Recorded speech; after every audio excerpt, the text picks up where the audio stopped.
2 Timothy 4:7. I have fought the good fight, I have finished the race, I have kept the faith.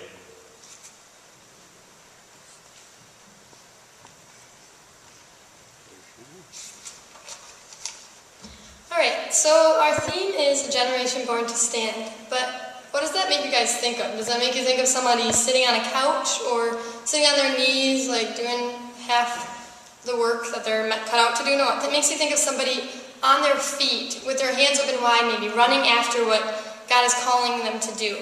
So I want you guys to know, like the graduates, that each of you are chosen. And God thinks that each of you are perfect, each of you are beautiful, each of you are smart, intelligent, talented. He chose each one of you to serve him. It's not like he picks and chooses who his favorites are. It's not anything like that. He literally loves each and every one of you. So we're all chosen to stand for God. But, okay, so, for instance, this is somewhere I'm going.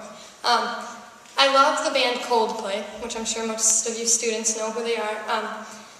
And so if I were to go to a Coldplay concert, I would be more than disappointed if they weren't great. If they were just okay, or if they were pretty good, I would be just so disappointed because you expect them to be great.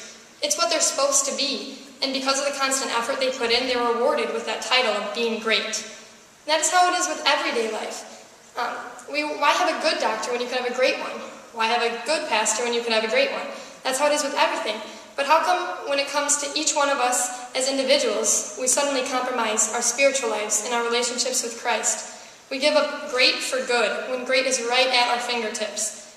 Now, it may seem like focusing on God all the time could take away from our relationships with others, and I get that analogy, but that couldn't be more than or further from the truth. Because honestly, when we are filled with the Holy Spirit, He works in and through us, and great things overflow from our lives and into those of the lives around us. He gives us His incredible strength to love unconditionally, just as He does.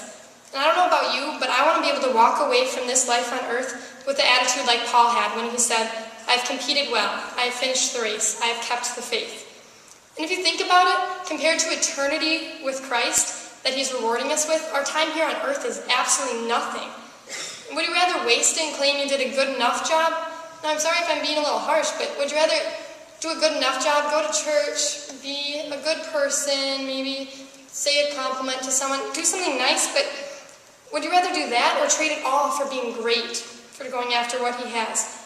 Here's a story of a girl who did trade being good for being great. Her name is Katie Davis. She, after her senior year of high school, the summer after, she went on a missions trip to Uganda for 2 weeks. And while she was there, she just fell in love with the country, and God put on her heart to become a missionary to that country.